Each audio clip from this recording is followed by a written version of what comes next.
Are they doing it for the 4th of July? Oh yeah, they did a huge fireworks show.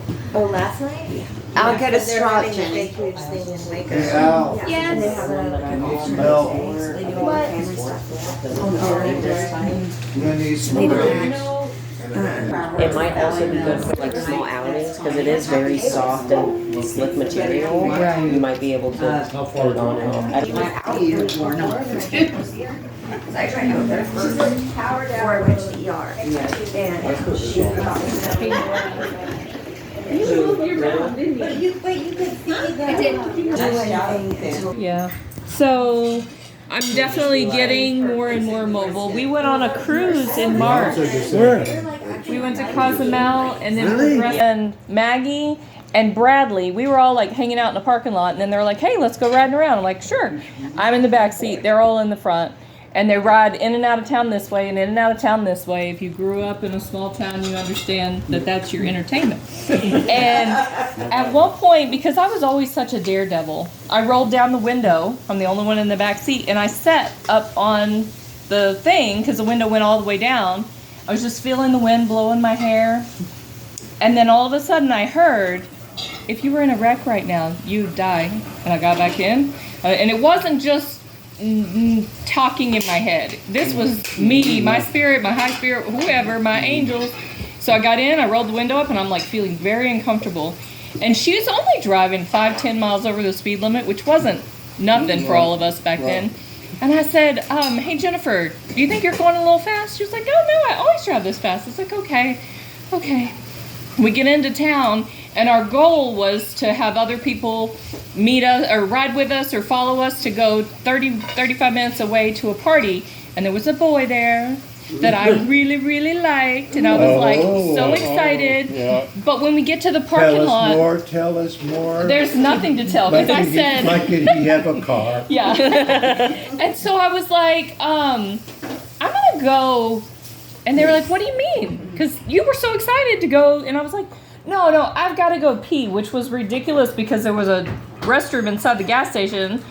But I just knew I need to get in the car. I get in the car and I start driving. And I'm like, what the I can't believe I did that. I wanted to go to that party. I'm 19, right? I'm so mad. And I'm like, oh. And so I drive around back and forth. Nobody's in town because everybody left. And I go home and my mom was asleep on the couch, which wasn't unusual. You know, she fell asleep, but it was really unusual that I was home this early because I usually stayed up till the sun came up. And my mom woke up and she was like, I'm so glad you're home. And I thought, well, that's strange because this is the earliest I've been home in months. And I go to bed. Well, I wake up in the morning and I still didn't feel quite right. You know, just like something was wrong, but I don't know. And I go to the bathroom, and then I walk out, and my mom's standing in the dining room, and she said, oh my God, I have to tell you something really terrible happened last night. Jana's sister died in a car wreck, and that's Jennifer, who was driving the car. And thank God there was a chair under my butt because I sat down, and I turned white, and my mom goes, what's going on? And I said, no, Mom, I was with her until I came home last night. I was in the car with her and Bradley and Maggie. And then her face turns white and she sits down.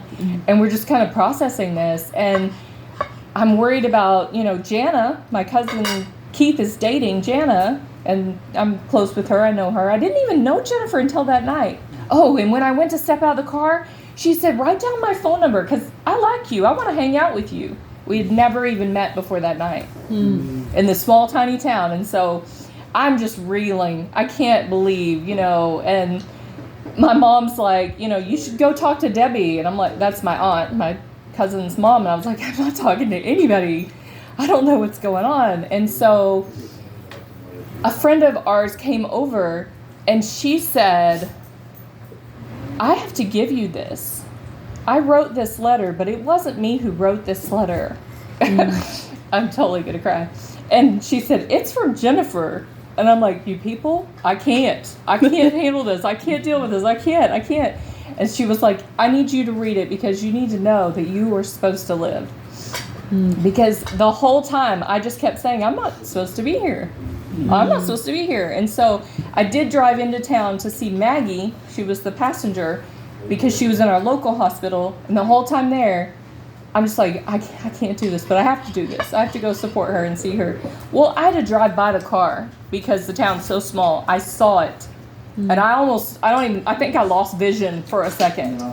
I was just so couldn't believe. I get to the hospital and I don't want to go. But I know that I have a moral obligation to my friend, To at least say hello. Yes, to go in and be like, I'm so glad you're okay. Well, I walk in and Jana, her sister, who is dating my cousin, then they got later married, she sees me and she walks away because she can't even look at me. Which I totally understand. I was like, I can't deal with talking to you right now either. And as soon as I walk in the room, everybody's talking, and Maggie holds her hand up. And she goes, why did you get out of the car? And I just started crying. I said, I don't know. I have no idea. It wasn't a conscious thought. I don't know. Literally, it's like my angel grabbed my ear and was like, you're coming out of here. And so I talked to her for a little bit. Well, Bradley, who was in the middle, was in the hospital an hour away.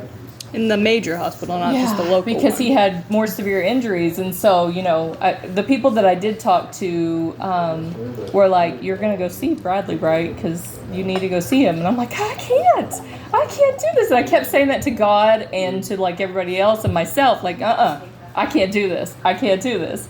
And so then of course I did. And it might have been the next day. Oh, but I also ran into, because this is a tiny town, I ran into 4 people trying to get out of town who flagged me down and I pulled over to talk to. And I'm like, I can't do this. Well, then the next morning I get up and I go see Bradley because I have to, And when I get there, I didn't even know his parents, I don't think. Obviously they knew who I was because I'm sitting in the parking lot and I'm like, I can't do this. Fine. I walk in there. And I'm just in a fog. Everything was just walking through water. And this woman gets up and says, are you, and I'll explain the whole name thing later. Are you BJ? And I was like, as I'm sitting here as Samantha. And I was like, yeah. And she was like, oh, Bradley wants to see you. And I'm like, what the hell? And so she's takes me in his room and she leaves. And first thing he says, he looks at me and he says, why did you get out? And I start crying again. I said, I don't know. And he's like, I'm glad you got out. And I'm crying even harder because, he had to have surgery and all this stuff. And so I am so emotionally drained. I don't even know which way is up. The next day is the funeral. And I said, no, I'm not going. And that might have been the day that Tanise brought the letter, was the day of the funeral. Her spirit must have known. She's not even going to go try to get closure at the funeral. And so my Aunt Debbie said, no, you're riding with me. Because we were on the same property. She was further down the driveway. And she was like, you're riding with me. Get dressed. I'm like, I haven't even had a shower. She said, you don't have to have a shower, but it might be good for you too. And I'm like, okay, fine. So whole time it's just why am I still here? And how am I supposed to live with this? And so she picks me up. As we're driving down the road, I want to get out of the moving vehicle. It's only going 40 miles an hour, but I want to get out. She puts her hand on me and she's like, it's okay. And I'm like, almost hyperventilating the whole time. She stops at the store to get a pack of cigarettes or something, and I get out, and I'm going to walk back down the road to the house. She's like, get in. We get there to the funeral. It was just at the cemetery. And so we have to park way out here because we're late because I was dragging my ass. Sorry for cussing. And we're Shocked. okay, good. And so as I'm walking up there, it is full. The cemetery, it's every single person in the damn town's there. Yeah. And I don't want to. It was a big thing for that town, I It bet. was a big thing for that town, yeah. And so my Aunt Debbie starts talking to this man that I've never seen as I'm walking up. Well, Jana and Jennifer's mom and dad were separated, and he lived in Arkansas. So I didn't know who, so she's like, this is my niece. And he grabs my hand, pulls me in, he goes, are you the one who got out?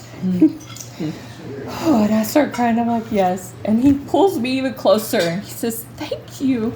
And I'm like, how can you be grateful that I'm alive, you know? And so the funeral was hard. And then I did not have great coping mechanisms, and neither did any of my other friends. So we went drinking that night, sitting in the parking That's a lot. coping mechanism. Yeah, it is. Not a great So one. we all. Consider it great. It is. It served a purpose, but so you know we're like just drinking and everybody's drinking and they're like, let's get in the back of the truck. We all get in the back of the truck, and I didn't know where we were going. And they drive down the road and they drive to the spot that it happened, because not only did this happen to me, all my friends that were at that party were coming home and found them. What had happened, and when we got there, it was the same damn spot that I was sitting there and heard, if you had a wreck, you would die. A goat that was not there when we flew up and down that road before. A goat got in the road and they swerved and hit a tree. So they found the accident with her screaming, dying, and the other two hurt. So I was spared having to be in the midst of all that too. But I lose my shit. I'm crawling around on my hands and knees, picking up pieces of car, crying, and they're all like, what do we do with her? If we try to force her to do something, she's going to fight us. So they like grabbed arms and legs, put me in the back of the truck, held me all the way, you know, home, took my car, someone drove my car home, and I was just lost. And then, not even a day later, and someone may have told her, but in Texas, this is in Oklahoma, in Texas, my best friend from high school calls me. And she's like, how are you doing? And no, she told me she didn't know, but she knew. Like, her heart knew. And so I start crying, I tell her everything, and she's like, because I wasn't working right then, she said, I'm going to come get you, and I'm going to bring you here. I'm like, yeah, let me go back to my hometown where I graduated high school. And I'm there for one night, and the next day, because she had to work all day, she was like, do you want me to take you out to your great-grandparents' house? I'm like, yeah. To your papa's? I'm like, sure. Well, I get there, and my Aunt Linda and my papa, and he's on hospice. He's had leukemia for 30 years or something, 35 years, I don't even know. And they are the ones that, my Aunt Linda specifically is the one who always told me, you have healing hands, which I could tell the story later of how I did laying on of hands at 2 years old. But so, you know, she said, and I was studying massage with a massage therapist in Oklahoma. You don't have to be licensed, or you didn't then. You know, I'm 50 now. This was ages ago. And so she said, he has pain in his legs at night sometimes. Do you want to get up and massage him? And I said, oh, yes, please, wake me up.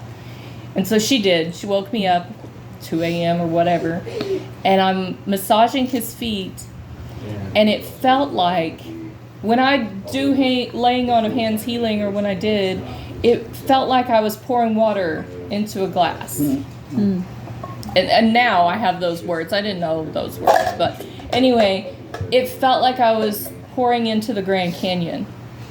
But I wasn't going to stop. I massaged. I used his favorite oil. I worked both of his legs. And at one point he said, that's good, baby, that's good. But I knew that I did nothing to help his pain of his physical body, you know. And so I go to bed. And then I didn't wake up until like 10 because, you know, I was up from 2 to 4 or whatever. And we're sitting there talking, and his hospice bed is in there. And as she's sitting here talking, I look in there at him. And he's reaching his hand up, and he's doing his fingers, waving his hand. And I thought, oh, God, he is reaching through to God plane. And I said, Aunt Linda, look. And she looked, and she knew. She went in there, and she was like, what is it, Daddy? Is it the, you know, the little handle that's up there? He says, don't you see it? Can't you see that? And So give us a happy ending to this story. My wife has to have a happy ending. every okay, movie. well, it is not happy, but it's good. Okay. Right? So basically, I sat with him the entire time, and I did prayer, but not hands-on prayer like I'd always done my whole life.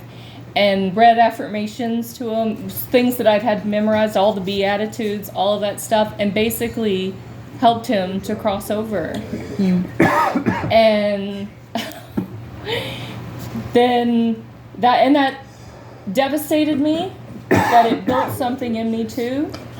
And then, yeah, and then I went back to Oklahoma because I was like, this is too much. I got to get out of this town. Yeah. And then we went to Blue River, my sister and my